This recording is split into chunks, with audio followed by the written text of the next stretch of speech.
Olá pessoal do SEDLEGES, aqui com vocês novamente, Deba Ferreira. Estou aqui para dar continuidade ao nosso estudo de direito constitucional do artigo 14, que fala dos direitos políticos. Se você não assistiu ao anterior com o nosso amigo Jatobá sobre nacionalidade, é importantíssimo voltar depois nesse vídeo, assistir o vídeo anterior, para poder entender o que nós vamos adentrar agora como assunto, que é o artigo 14 dos direitos políticos. O caput fala assim: a soberania popular será exercida pelo sufrágio universal e pelo voto direto e secreto, com valor igual para todos, e nos termos da lei, mediante plebiscito, referendo e iniciativa popular. O que é importante analisar logo no caput do artigo 14. Ele fala sobre o sufrágio universal.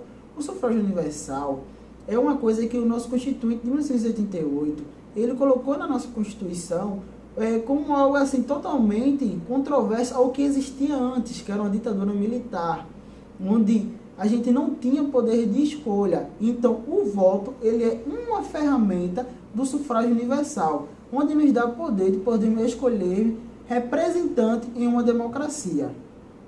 É importante também salientar aqui que ele fala sobre o voto direto e secreto.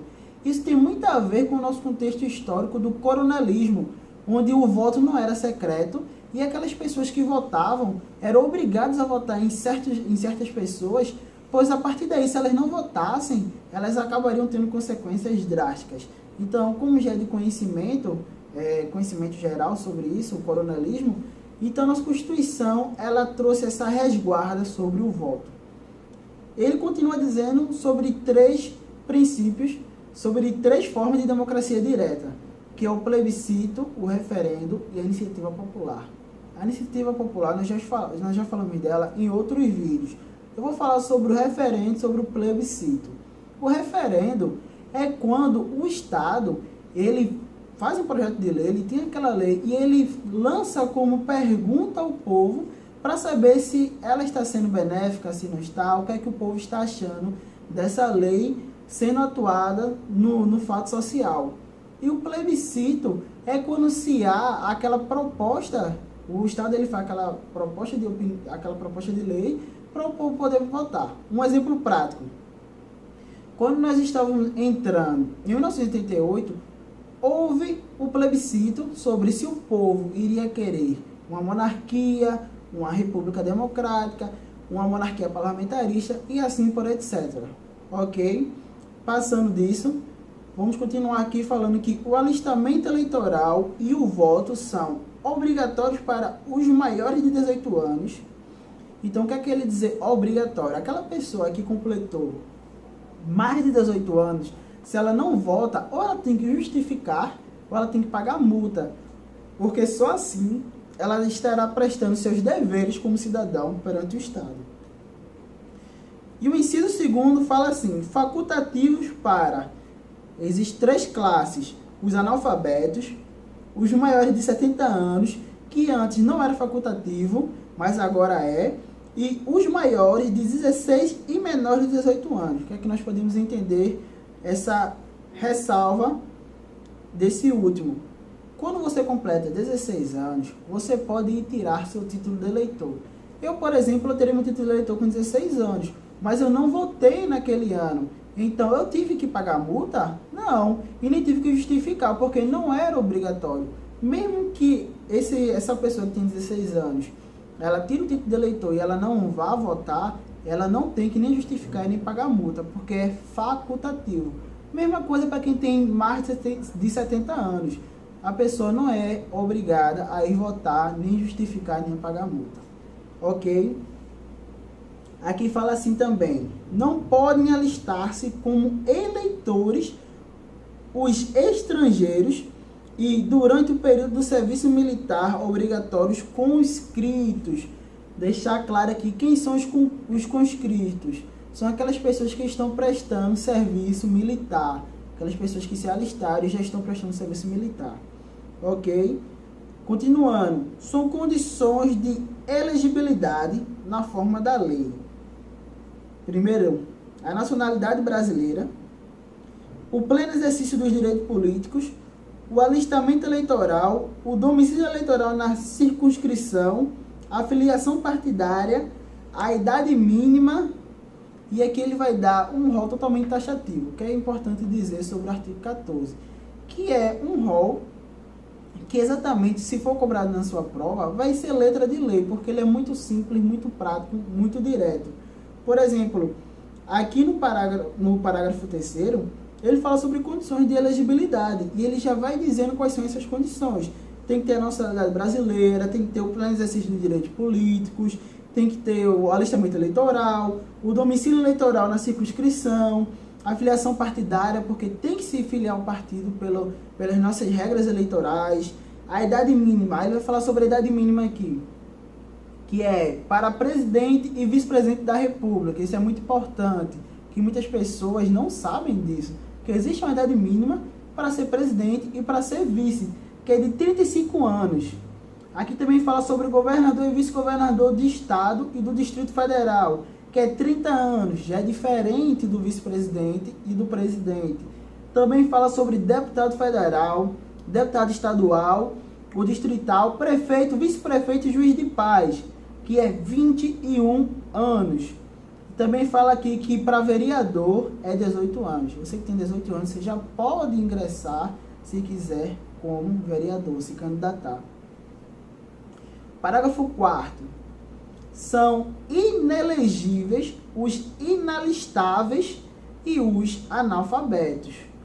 Então, aquela pessoa que é analfabeto, ela não pode nem se eleger, ela não pode nem se candidatar, tá certo? Teve até uma polêmica muito grande com isso, quando o Tiririca, ele se candidatou e ele ganhou a eleição, que houve todo aquele tumulto para provar se realmente ele era analfabeto, se ele não era.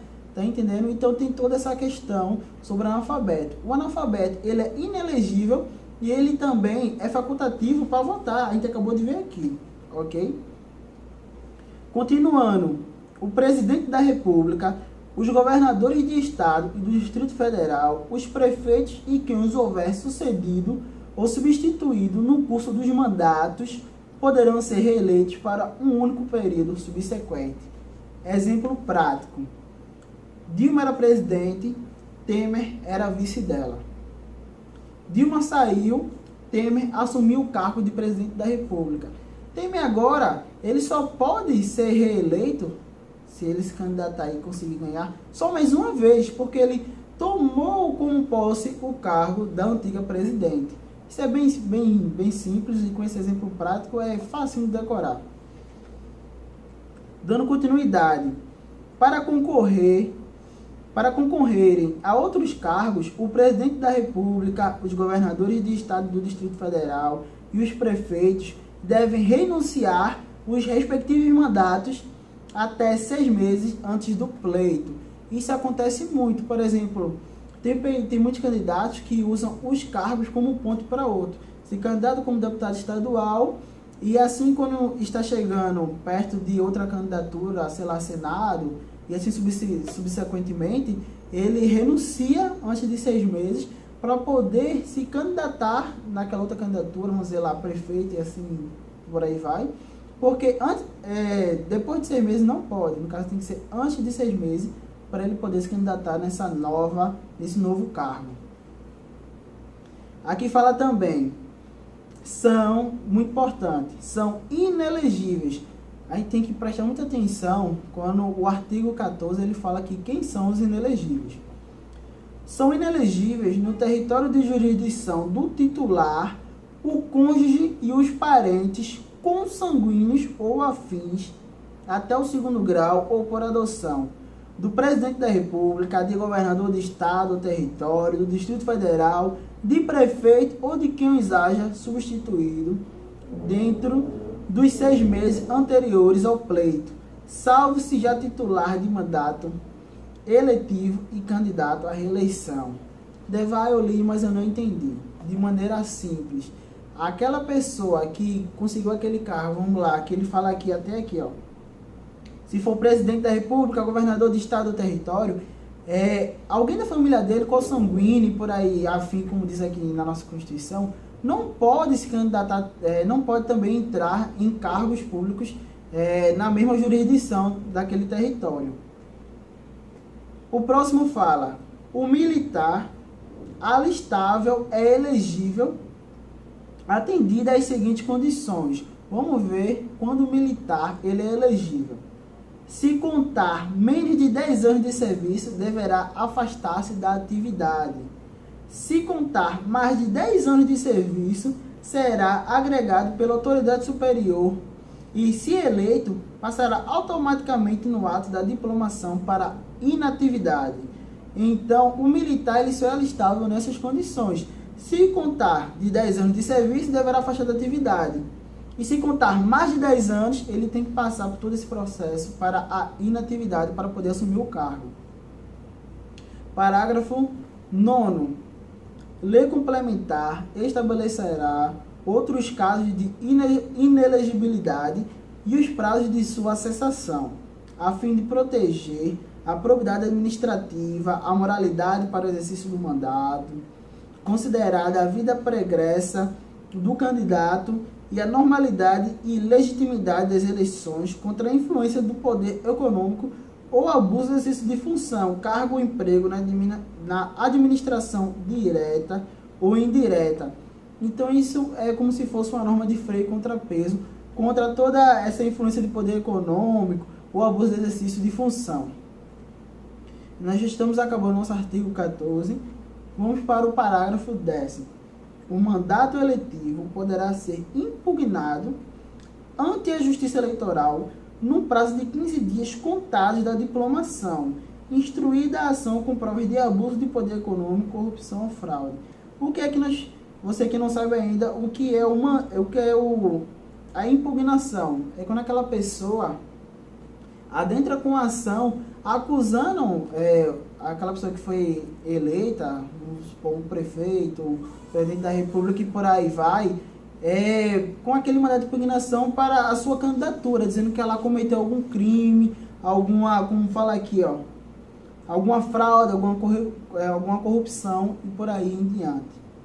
E no nosso último parágrafo 11, fala assim: a ação de impugnação de mandato tramitará em segredo de justiça, respondendo o autor na forma da lei, se temerária ou de manifesta má-fé.